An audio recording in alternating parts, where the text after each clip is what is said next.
বান্দা যদি কোরআন থেকে যদি একটা হরফ তেলাওয়াত করে, আল্লাহ তাআলা ওই বান্দাকে একটি নেকি দেয়, একটি নেকিকে 10 গুণ বাড়ায়া দেয়। বলেন না সুবহানাল্লাহ। আল্লাহ বলেন শুধু তাই না, আমি আমার বান্দাকে কত পরিমাণ নেকি দেই।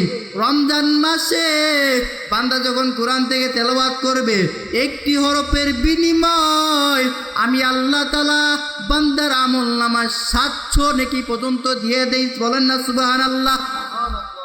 এই কোরআন আল্লাহ তাআলা এত দামি বানাইছে, সেই কোরআনটাই আমাদের পয়গম্বর, আখিরি পয়গম্বর উপরে আল্লাহ তাআলা নাজিল করেছে। এই পরিমাণ দামি নবীকে বানায় দিয়েছে। এই কোরআনের দিক নির্দেশনা নিয়ে যদি বান্দা চলতেই পারে, দুনিয়াতে বান্দা ঠকবে না, বরঞ্চ বান্দা দামি হয়ে যাবে। কোরআন নিয়ে চললে বান্দা পুরা জীবনের সমাধান পেয়ে যাবে।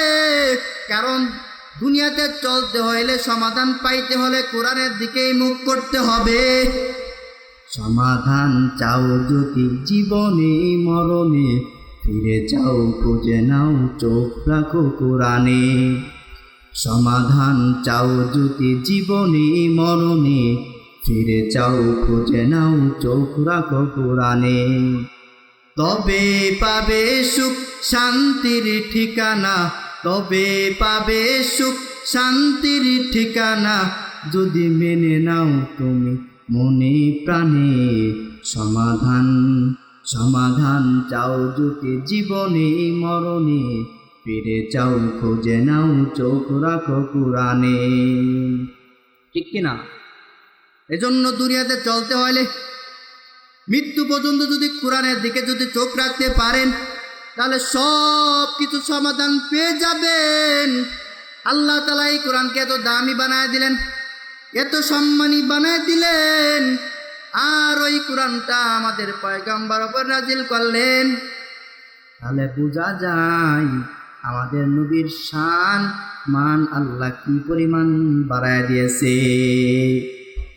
আল্লাহ তাআলা হাদিসে কুদসির মধ্যে বলেন, যেই নবীকে না বানাইলে আসমান বানাইতেন না, জমিন বানাইতেন না, চন্দ্র বানাইতেন না, সূর্য বানাইতেন না, সব আখিরি পয়গম্বরের জন্য বানাইছে। আল্লাহ দুনিয়াতে কিছুই বানাইতেন না যদি আমাদের পয়গম্বরকে না বানাইতেন, না সৃষ্টি করতেন। এজন্য নবীর উম্মতের দল ওই নবীর পুরোপুরি সুন্নতের আশিক হয়ে যাও।